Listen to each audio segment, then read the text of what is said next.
الرحمن الرحيم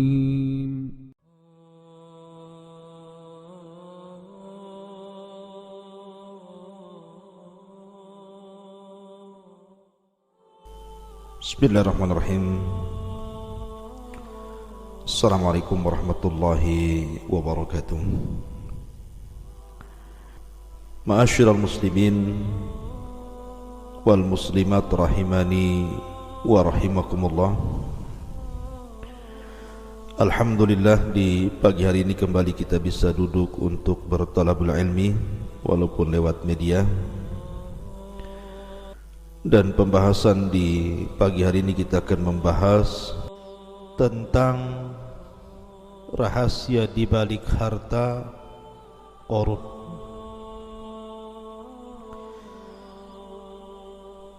Karena apabila seseorang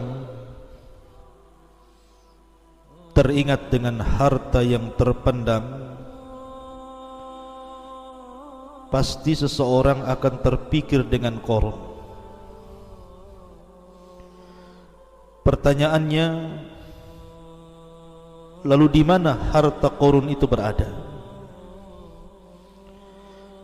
Kemudian apakah hakikat Qarun itu memang ada ataukah tidak? Ini yang kemudian menjadi perbincangan manusia, mulai orang biasa sampai kepada pakar-pakar peneliti.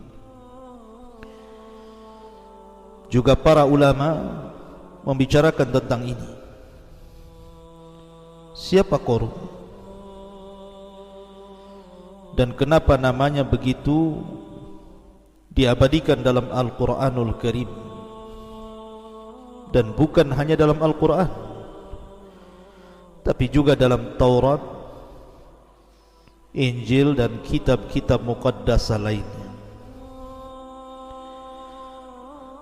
Ma'asyiral muslimin yang dimuliakan Allah Subhanahu wa taala, sebelum saya bicara tentang di mana letak harta Qarun itu,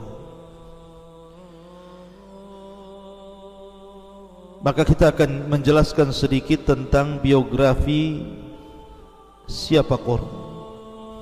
Walaupun ini sering saya sudah ulang-ulang di beberapa kajian kita ketika membahas qasasul Quran.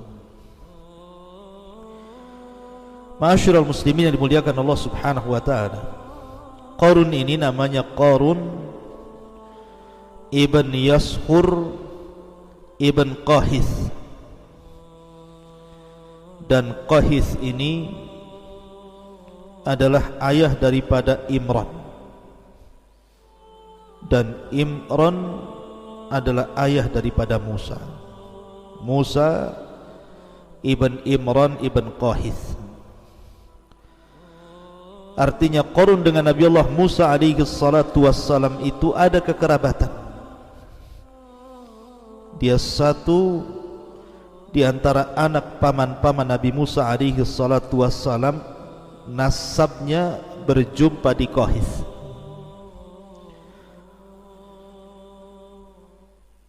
Ma'asyiral muslimin yang dimuliakan Allah Azza wa Jalla, itu berdasarkan Al-Quran nama Qarun tersebut. Makanya Muhammad ibn Ishaq ibn Yasar, beliau mengatakan anna Qarun kana ammu Musa. Qarun itu pamannya Nabi Musa. Tetapi kata Ibnu Jarir, wa aktsaru ahli ilmi, kebanyakan ahli ilmi, ala annahu kana ibnu ammi. Dia bukan paman Nabi Musa, tetapi anak dari paman Nabi Musa.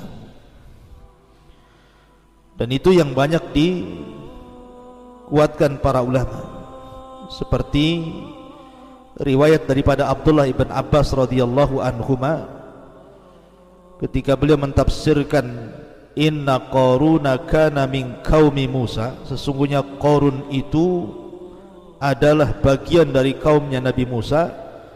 Berkata Ibnu Abbas, kana ibnu ammi, karena Qarun itu anak paman Nabi Musa. Dan itu senada dengan yang di dikuatkan oleh para mufassirin seperti Qatadah, Malik ibn Dinar, Ibn Jurayz dan yang lainnya. Ini berdasarkan Islam. Akan tapi kalau kita melihat pada perjanjian lama, maksudnya Taurat, maka Qarun itu namanya Qurah. Qurah ibn Yashar ibnu Qahat ibnu Lawi min abna'i ammi Musa wa Harun. Jadi Taurat memberi nama Qarun itu adalah Qurah ibn Yashar, putra Qahat, putra Lawi, dan Lawi termasuk anak-anak paman daripada Musa dan Harun. Menurut versi orang-orang Taurat, orang-orang Yahudi dalam kitab Tauratnya,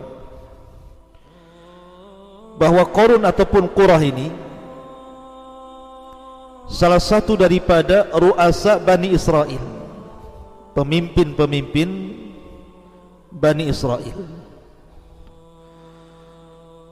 Dan ada juga yang mengatakan bahwa Qurah ini memang orang kaya, karena ketika itu ada orang-orang yang sangat memusuhi Nabi Musa alaihi salatu wassalam. Salah satunya adalah Qurah ini, karena melihat bahwa Musa dan Harun itu orang miskin. Kenapa pula kemudian diturunkan kepadanya kenabian? Harusnya kenabian itu diberikan kepada orang-orang kaya semisalnya. Kenapa diberikan kepada Nabi Musa dan Harun? Dari situlah maka kemudian hasadlah Qurah ini. Akhirnya kemudian membawa teman-temannya datang kepada Nabi Musa alaihi salatu wassalam dan mengejeknya. Maka Musa pun kemudian marah. Akhirnya kemudian Musa pun mengatakan kepada Qurah alias Qarun dan juga kawan-kawannya seperti Dasar, Abira, Aun bin Farid dan yang lain yang disebutkan dalam kitab-kitab itu. Kata Musa, karena kalian sudah lancang kepadaku, maka tunggulah azab akan menimpa kalian. Maka di hari ketika azab itu akan ditimpakan kepada Qurah ini, maka Allah memerintahkan Musa untuk membawa orang-orang yang beriman menjauh dari istananya. Maka disitulah kemudian wa khasafna bihi wa bidarihil arda, Allah tenggelamkan istananya seorang-orang yang dalam tanah. Itu versi Taurat. Tapi versi Islam justru terbalik, bahwa Qarun ini adalah orang miskin, dan dia meminta kepada Nabi Musa alaihi salatu wassalam agar diberikan rizki yang banyak dari Allah subhanahu wa ta'ala. Maka akhirnya kemudian Qarun pun yang tadinya fakir dari fuqara Bani Israel, bahkan dia seorang mukmin dengan Nabi Allah Ya'qub, bahkan dikatakan sebagai munawwir, di mana wajahnya bercahaya karena dia memiliki suara indah ketika membaca Taurat, dan disukai oleh Bani Israel karena indahnya bacaan Taurat. Tiba-tiba kemudian setelah Allah subhanahu wa ta'ala memberikan kekayaan kepada Qarun ini, mulailah dia sedikit demi sedikit menjauh dari ajaran Musa. Dan ketika betul-betul Allah kuasakan harta yang banyak, kalla innal insana la yatgha an ra'ahu stagna, sekali-kali manusia bisa menjadi melampaui batas apabila dibentangkan kekayaan kepadanya. Ma'asyiral muslimin yang dimuliakan Allah subhanahu wa ta'ala, baik sebelum saya kupas tentang rahasia di balik harta Qarun, saya ingin membacakan beberapa ayat dalam Al-Quranul Karim yang berkaitan dengan kisah Qarun ini. Ma'asyiral muslimin yang dimuliakan Allah Subhanahu wa taala. Allah Subhanahu wa taala berfirman, "Inna Qarun kana min qaumi Musa fabagha alaihim." Sesungguhnya Qarun termasuk kaumnya Nabi Musa, tetapi dia berlaku zalim terhadap mereka. Wa atainahu minal kunuzi ma inna mafatihahu latanu'u bil usbati ulil quwwati. Dan kami telah anugerahkan kepada Qarun pembendaharaan harta yang kunci-kuncinya sungguh berat, dipikul oleh sejumlah orang-orang yang kuat, yang dikatakan oleh sebagian ahli tafsir bahwa kunci-kunci itu maksudnya kunci-kunci yang dibawa oleh orang-orang kuat dari anak-anak buah Qarun ini. Jadi kuncinya saja dibopong oleh orang banyak, saking besarnya. Itu baru cerita kuncinya, belum gudangnya maksudnya. Kuncinya saja sudah sebesar itu, belum gudangnya. Makanya kemudian Qarun ini merasa bangga karena banyaknya harta yang dimilikinya, terutama emas yang dikumpulkannya. Ma'asyiral muslimin yang dimuliakan Allah Azza wa Jalla. Kemudian Allah Subhanahu wa taala katakan dalam ayat selanjutnya, "Idz qala lahu qaumuhu la tafrah innallaha la yuhibbul farihin." Ketika kaumnya berkata kepadanya, maksudnya orang-orang yang berakal, mengingatkan Qarun ini, "Janganlah engkau berlaga sombong. Sungguh Allah tidak menyukai orang-orang yang membanggakan diri. Wabtaghi fima atakallahu daral akhirah wala tansa nasibaka minad dunya." Dan carilah pahala negeri akhirat dengan apa yang telah Allah anugerahkan kepadamu. Wa ahsin kama ahsanallahu ilaik. Tetapi janganlah kamu lupakan bagianmu di dunia dan berbuat baiklah kepada orang lain sebagaimana Allah telah berbuat baik kepadamu. Ilaika wala tabghil fasada fil ardi innallaha la yuhibbul mufsidin. Dan janganlah kamu berbuat kerusakan di bumi, sungguh Allah tidak menyukai orang-orang yang melakukan kerusakan. Artinya Qarun ini sudah dinasihati oleh orang-orang yang berakal, jangan sombong. Allah tidak suka orang sombong. Carilah dengan kekayaanmu itu negeri akhirat, dan jangan lupakan dari sebagian urusan dunia. Berbuat baiklah sebagaimana Allah telah berbuat baik kepadamu, dan jangan melakukan kerusakan di permukaan bumi. Allah tidak suka dengan orang-orang yang merusak. Jadi indah sekali nasihat ini kepada Qarun. Tapi Qarun ini justru merasa sombong dan mengatakan, "Qala innama utituhu ala ilmin indi." Subhanallah. Qarun berkata, sesungguhnya aku diberi harta ini semata-mata karena ilmu yang ada padaku. Sebagian para ulama mengatakan, sebenarnya Qarun jadi kaya itu dari mana kekayaannya?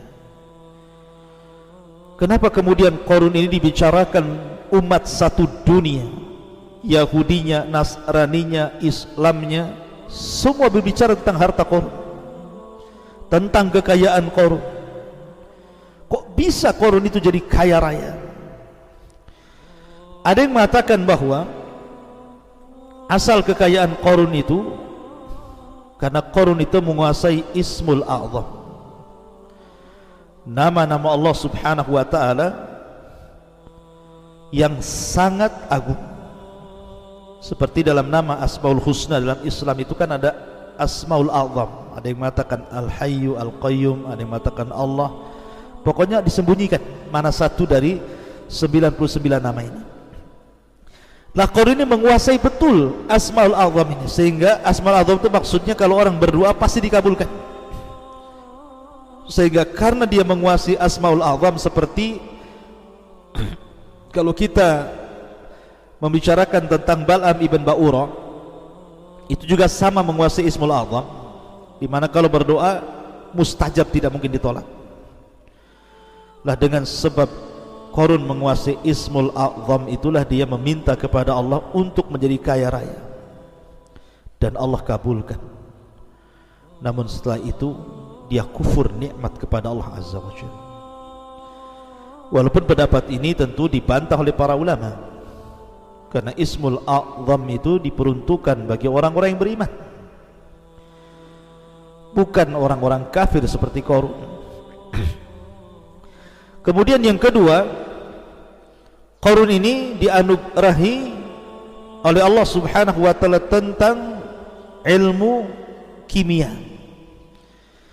Dia bisa merubah dari sesuatu yang tidak berharga menjadi berharga. Bahkan bahasanya pasir aja bisa dibentuk jadi emas. Bahkan dia membentuk pintunya dari emas murni dan juga kursinya. Tapi pendapat ini pun dibantah oleh para ulama. Maka yang benar apa? Yang benar Qarun kana tajira. Qarun itu jadi kaya karena berniaga, dan dia tujarul zahab, peniaga emas. Sehingga kemudian lambat laun, dari tadinya Qarun ini orang miskin menurut Islam gitu ya, kalau menurut ahli kitab justru dia sudah kaya.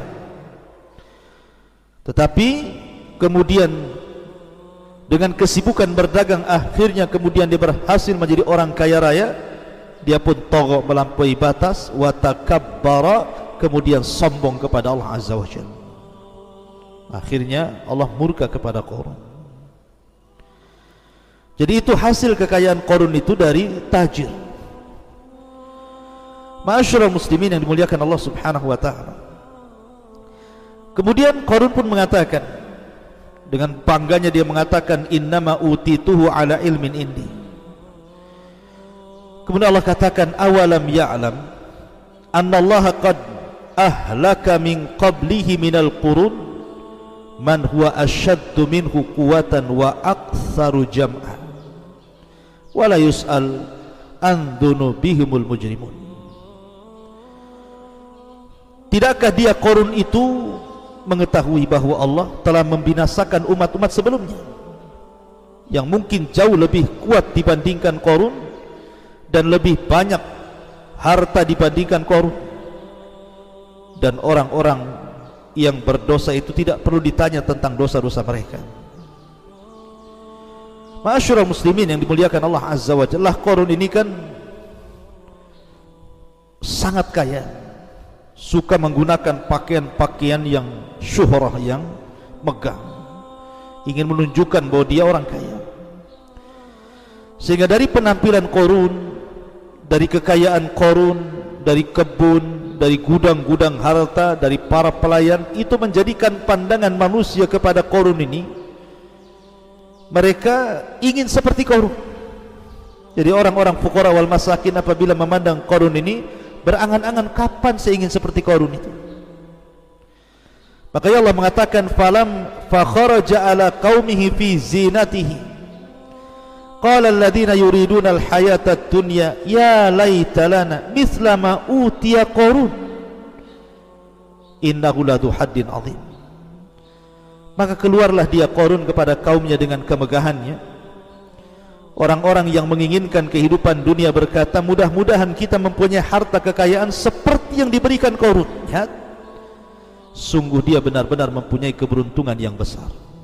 Terkadang orang menyangka bahwa kemuliaan itu ada pada harta. Mereka salah. Terkadang kemuliaan itu ada pada pangkat jabatan ataupun kedudukan. Terkadang kemuliaan itu ada pada anak-anak yang sukses ataupun kesehatan. Salah. Memang itu semua bisa menyumbang kebahagiaan, tapi bukan segalanya. Lihat Qarun. Allah katakan, wa khassafna bihi wa bidarihi al-ardh. kami tenggelamkan dan Qarun dan harta-hartanya. Lihat Namrud dibunuh oleh satu ekor nyamuk. Lihat Fir'aun ditenggelamkan di Laut Merah. Lihat Al-Walid ibn Mughirah, Allah ancam dengan masuknya dia ke neraka Saqar. Jadi kebahagiaan bukan dengan harta. Wa qala alladziina utul ilma wailakum thawabullah khairun liman amana wa amila salihan wa la yulaqqaha illa sabirun. Tetapi orang-orang yang berilmu, orang-orang yang beriman, ketika melihat orang-orang jahil, orang-orang bodoh itu tertarik dengan Qarun, mereka mengatakan, celakalah kalian. Ketahuilah pahala Allah jauh lebih baik bagi orang-orang yang beriman dan mengerjakan kebaikan, dan pahala yang besar itu hanya diperoleh oleh orang-orang yang sabar. Akhirnya Qarun semakin congkak. Mulailah dia takabur dengan hartanya. Ketika datang Nabi Musa alaihi salatu wassalam meminta zakat, karena zakat itu syariat, bukan hanya syariat Islam saja, sebelumnya juga sudah ada syariat zakat. Bahkan rukun Islam itu berlaku kepada semua para nabi dan rasul. Syahadat, salat, zakat, puasa, haji, semua ada. Tapi Qarun bakhil, dia tidak pernah mensyukuri hartanya. Bahkan yang ada kemudian dia membuat fitnah kepada Nabi Musa. Difitnahnya Nabi Musa alaihi salatu wassalam bahwa dia telah menghamili seorang wanita pelacur. Tiba-tiba ketika dihadirkan wanita itu dan memandang wajah Nabi Musa, dia pun mengaku bahwa dia disuruh Qarun dengan imbalan harta yang banyak. Maka dari sini Allah subhanahu wa ta'ala murka kepada Qarun. Allah katakan, fakhasafna bihi wa bidarihil arda fama kana lahu min fi'atin yang suruna min dunillahi wa ma kana minal muntasirin. Maka kami benamkan Qarun bersama rumahnya ke dalam bumi, maka tidak ada baginya satu kelompok yang akan menolongnya selain Allah, dan dia tidak termasuk orang-orang yang dapat mendapatkan pembelaan diri. Maka orang-orang miskin yang pada mula-mulanya kalau melihat Qarun itu pengen seperti Qarun, tiba-tiba mereka mengatakan, wa ka'anna Allah yabsutur rizqa liman yasha min ibadi wa yaqdir laula amanna Allahu alaina la khasafa bina wa ka'annahu la yuflihul kafirun. Jadi duhai benarlah kiranya Allah melapangkan rizki bagi siapa yang dia kehendaki di antara hamba-hambanya, dan membatasi bagi siapa yang dikehendaki di antara hamba-hambanya. Sekiranya Allah tidak melimpahkan karunia kepada kita, tentu dia telah membenamkan kita pula. Duhai benarlah kiranya tidak akan beruntung orang-orang yang mengingkari nikmat Allah itu. Baru sadar mereka. Jadi ketika melihat ada pelajaran besar dari Qarun, baru sadar mereka bahwa bukan itu kemuliaan. Makanya Allah akhiri ayatnya, tilka darul akhiratu naj'aluha lilladina la yuriduna uluwan fil ardi wala fasadan wal aqibatu lil muttaqin. Negeri akhirat itu kami jadikan bagi orang-orang yang tidak menyombongkan diri dan tidak berbuat kerusakan di bumi, dan kesudahan yang baik bagi orang-orang yang bertakwa. Intinya bahwa Qarun pun diazab Allah. Kemudian dirobohkan semua istananya, semua gudang-gudang emasnya, semua pembendaan hartanya, termasuk juga dirinya. Pertanyaannya, ma'asyiral muslimin yang dimuliakan Allah subhanahu wa ta'ala, di mana harta Qarun itu? Di mana peristiwa ini terjadi? Ma'asyiral muslimin yang dimuliakan Allah subhanahu wa ta'ala, sebelum saya jelaskan, kita akan jelaskan dulu sebenarnya peristiwa Qarun, perselisihan Qarun dengan Nabi Musa itu di Mesir, ataukah setelah Nabi Musa membawa Bani Israel sampai ke negeri Tih. Kalau versi Taurat, bahwa kejadian perselisihan Qarun dengan Nabi Musa alaihi salatu wassalam itu terjadi di Mesir. Karena ada yang mengatakan Qarun itu adalah salah satu dari orang-orang atau wazirnya Fir'aun dan Haman. Dan istilah Taurat namanya Qurah bin Yashar, itu orang dekatnya Fir'aun dan Haman, dan dia orang kaya. Adapun versi Islam bahwa kejadian Qarun dengan Nabi Musa itu setelah hijrahnya kaum muslimin dari Mesir menuju Palestina, maka disitulah terjadi di Arditih. Qarun membangkang perintah Nabi Musa alaihi salatu wassalam, nasibnya sama dengan Bal'am ibn Ba'ura. Kenapa? Karena salah satu lakob Qarun itu Munawwir, Hasanus Saut, suaranya indah ketika membaca At-Taurat, dan manusia suka dengan Qarun itu karena bercahaya wajahnya, menunjukkan bahwa orang yang membaca Al-Quran itu terang wajahnya. Lah, kita tahu bahwa Taurat bukan turun di Mesir. Taurat itu turun ketika Nabi Musa berada di bumi Tih. Maka dari sini menunjukkan bahwa peristiwa ini terjadi setelah hijrahnya Musa membawa Bani Israel dan menyelamatkan dari kejaran Fir'aun sehingga sampailah di negeri Tih, negeri linglung bahasa kitanya, karena ketika diajak jihad mereka tidak mau. Disitulah peristiwa berlaku. Ma'asyiral muslimin yang dimuliakan Allah subhanahu wa ta'ala, dalam cerita barat ada lagi bahwa Qarun itu adalah raja Libya, Malik Kuruzus, yang dikenal di barat ini. Kuruzus ini raja Libya yang sangat kaya raya gitu ya, yang konon dia orang yang pertama kali mencetak uang emas. Dialah Qarun itu sebenarnya. Tapi ulama Islam menolak pendapat dari barat. Kenapa? Karena Kuruzus ini mati di tangan Qurus Al-Farisi, dan ini bertentangan dengan Al-Quran yang Allah katakan wa khasafna bihi wa bidarhil arda. Qarun ditenggelamkan bersama harta-hartanya ke perut bumi. Sementara Kuruzus ini mati di tangan Qurus Al-Farisi, sehingga apa yang diprasangkakan barat bahwa Qarun adalah Kuruzus ini tidak benar, karena bertentangan dengan Al-Quran dan juga sunnah Nabi sallallahu alaihi wasallam. Ma'asyiral muslimin yang dimuliakan Allah azza wa jalla, setelah kita tahu bahwa peristiwanya di Arditih, di bumi linglung ini, lalu terjadi silang pendapat di mana harta Qarun yang ditenggelamkan Allah itu. Ada yang mengatakan bahwa peristiwa itu terjadi di Mesir, terjadi di Kairo, di Mesir sana, di tempat yang disebut Al-Fayyum.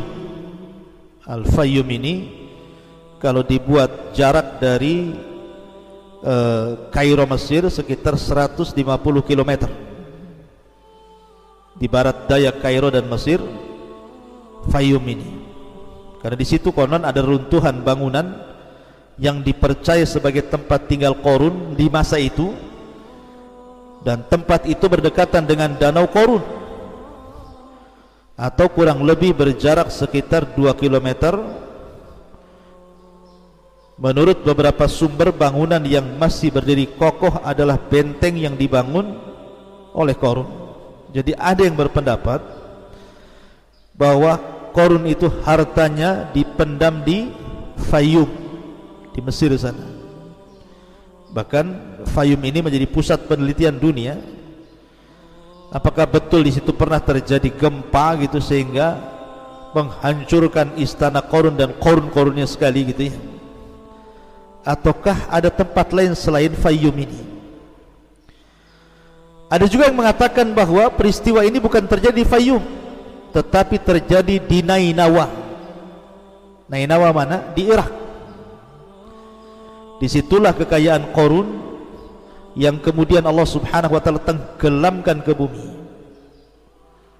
di Nainawa di Irak. Ada juga yang mengatakan bahwa harta Qarun itu ya di bawah sungai Efrat itu. Nabi SAW yang mengatakan bahwa di situ ada pembendarahan emas gitu ya. Tapi ma'asyiral muslimin, Quran ataupun sunnah Nabi SAW tidak menjelaskan secara detail letaknya di mana, kemudian waktunya kapan, karena kelahiran Qarun dan wafatnya Qarun aja tidak dijelaskan. Yang disepakati bahwa Qarun itu hidup di zaman Nabi Musa dan mati di zaman Nabi Musa. Tapi kapan lahirnya, kapan wafatnya tidak dijelaskan. Termasuk tempat ditenggelamkan Qarun dan juga seluruh istana dan kekayaannya tidak dijelaskan. Sehingga kita hanya berpatokan kepada Al-Quran dan Sunnah Nabi SAW, karena tidak ada keterangan yang jelas dari Quran Sunnah tentang letaknya di mana. Sehingga kemudian manusia menerka-nerka, ada yang mengatakan di Fayyum di Mesir, ada yang mengatakan di Nainawa Irak, ada yang mengatakan di Efrat gitu, dan begitu seterusnya. Yang jelas bahwa kemungkinan bisa terjadi. Yang jelas bahwa Qarun pernah ditenggelamkan bersama hartanya. Di mana harta itu berada, wallahu a'lam. Itu yang paling selamat, wallahu a'lam. Ma'asyiral muslimin yang dimuliakan Allah subhanahu wa ta'ala, maka kita tidak bisa memastikan keberadaan harta Qarun yang terpendam di dasar bumi itu.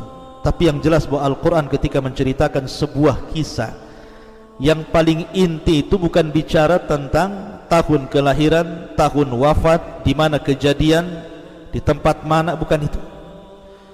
Tetapi ketika Allah menceritakan sebuah kisah itu untuk diambil fawaid dan juga ibrah. Lalu apa yang kita bisa ambil, kita petik dari pelajaran kisah Qarun ini? Yang pertama, al-malu yakunu fasadan wa wabalan ala sahibihi idza lam yastakhdimhu fi ta'atillah. Namanya harta itu akan menggiring manusia kepada kerusakan bagi pemiliknya kalau tidak digunakan di jalan Allah. Makanya ada istilah sabda Rasul, malun salih li rajulin salih. Harta yang baik itu kalau yang megang orang baik. Tapi harta bisa jadi jahat kalau yang megang orang jahat. Yang kedua, kasratul mal laisat dalilan ala mahabbatillah wa ridha anil abdi. Banyaknya harta itu bukan dalil seseorang itu mendapatkan kecintaan Allah dan keridhaannya, tidak. Karena ada salah persepsi dari masyarakat, kalau harta banyak, Rabbi akraman, oh Rabbku sedang memuliakanku. Tapi kalau disempitkan rizkinya, dia pun mengatakan Rabbi ahanan, oh jangan-jangan Rabbku sedang merendahkan diriku. Bukan itu. Kenapa harta bukan dalil orang itu dicintai Allah? Karena harta itu bersyirikat, mukmin kaya, kafir juga kaya. Abu Bakar kaya, Utsman kaya, Abdurrahman bin Auf kaya. Tapi Abu Jahal juga kaya, Abu Lahab juga kaya, Umayyah juga kaya, Sulaiman kaya, Namrud juga kaya, Qarun juga kaya, Fir'aun juga kaya. Artinya kekayaan itu bersyirikat antara mukmin dan kafir. Lalu apa kemuliaannya kalau bersyirikat? Maka bukan menunjukkan kecintaan Allah dan ridhanya. Yang ketiga, kufrun ni'matillah, bahwa kufur terhadap nikmat Allah subhanahu wa ta'ala sababun fi ta'jilil uqubati fid dunya wal akhirah, bisa menjadi penyebab disegerakannya siksa di dunia bahkan sebelum akhirat. Seperti Qarun, di akhirat sudah jelas tuh, di dunia sudah diadab sebabkan kufur nikmat. Kemudian yang keempat, Allah yuqaddar al-arzaq li hikmatin balighah. Terkadang Allah menyempitkan rizki kepada seseorang itu karena ada hikmah yang jelas. Karena terkadang kalau ada orang itu dikayakan menjadi dia kufur, makin kufur, ataupun orang dimiskinkan menjadi kufur. Jadi Allah itu terkadang ada maslahat besar. Jadi bersyukurlah. Kemudian yang kelima, al-mal ardun zail wa mata'un mufarid. Harta itu benda yang akan hilang, yang akan berpisah dari kita. Makanya ulama mengatakan hakikatul mal at-tajmi' wa tafriq. Hakikat harta itu kita kumpulkan, habis itu kita tinggalkan. Anda bekerja dari 20 tahun, 30 tahun, 40 tahun, sekarang sudah 60 tahun, sudah punya rumah, punya kebun, punya ATM, punya rekening, punya ini, punya itu. Tiba-tiba besok mati karena corona. Dibawa harta Anda ke dalam kuburan? Tidak. Yang berpisah pertama dari badan harta kita. Setelah keluarga mengantar ke kuburan, kemudian meninggalkan, baru keluarga kita. Setelah itu ribut warisan kita. Itulah harta. Hakikat harta itu tajmi' wa tafriq. Makanya sebagai penutup Rasul mengatakan, maluka ma akalta fa'afnaita wa ma labista fa'ablaita wa ma tasaddaqta fa'abqaita. Hartamu, kata Rasul, yang kau makan pasti hilang, yang kau pakai pasti usang, yang kau sedekahkan itulah yang kau bawa mati. Subhanakallahumma bihamdika asyhadu an la ilaha illa anta astaghfiruka wa atubu ilaik. Allahu ta'ala. Assalamualaikum warahmatullahi wabarakatuh.